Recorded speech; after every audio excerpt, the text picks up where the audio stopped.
शाळेतनं सांगितलं त्यांनी पाणी आहे म्हणून, मुतखडा आहे म्हणून. तिथनं पुन्हा परत सोलापूरला लावलं. सोलापुरात पण पाणी आहे म्हणून सांगितलं, कॅन्सर आहे म्हणून सांगितलं. पुन्हा परत त्यांनी लावलं पुण्याला. पुन्हा पुण्यातनं पुन्हा परत मुंबईला लावलं. तिथं पण औषध द्या म्हणले, कॅन्सर आहे म्हणून. तिथं काय फरक पडला नाही म्हणून पुन्हा परत बार्शीला जावा म्हणले. बार्शीला कॅन्सर हॉस्पिटलमध्ये गेला, 6 कुमू दिलं. पाणी होतं, ते पाणी 4.5 लिटर पाणी निघालं. पुन्हा काय पोटात पाणी झालं नाही. पुन्हा परत पोरीने इकडं आणलं अकलूजला. अकलूजला आणल्यानंतर पुन्हा हे अमृत ज्यूस आणि हे ड्रॉप चालू केला. तिथनं कॅन्सर माझा कमी झाला. गाठ पण कमी झाली. गाठ काढा म्हणले होते, पण पुन्हा गाठ काढली नाही. दवाखान्यात म्हणले ते ऑपरेशन करा, पण ते ऑपरेशन नका म्हणले, इकडं गाठ जिरते म्हणून पुन्हा इकडं आम्ही आला. मी इथं औषध घेतल्यानंतर गाठ पण जिरली, ऑपरेशन पण केलं नाही.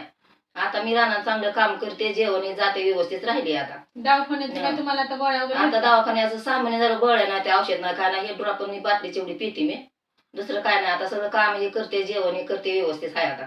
त्यांना म्हणजे अमृत ज्यूस आणि अल्कलाइन ड्रॉप घेतल्यापासून आता कॅन्सर हॉस्पिटलची एकही गोळी चालू नाही त्यांना. 6 महिने झालं गोळी आता चालू 6 नाही. महिने झाला तर एक सुद्धा गोळी चालू नाही. त्यांना अगोदर ऑपरेशन करा म्हणले, ऑपरेशन जर केलं तर परत ते 6 महिन्याला डबल ऑपरेशन करावं लागेल म्हणले. आता फक्त ही माझी आईच आहे, त्यांना आता अमृत ज्यूस आणि अल्कलाइन ड्रॉप चालू आहे. आता ती रानात कामही करते, तिला आम्ही नाही म्हणतो 5-6 लाख रुपये घालवले, काही सुद्धा रिझल्ट नव्हता दवाखान्याचा. आता ह्याच्यावरती स्वतः रानात काम करते, जेवण व्यवस्थित जाते.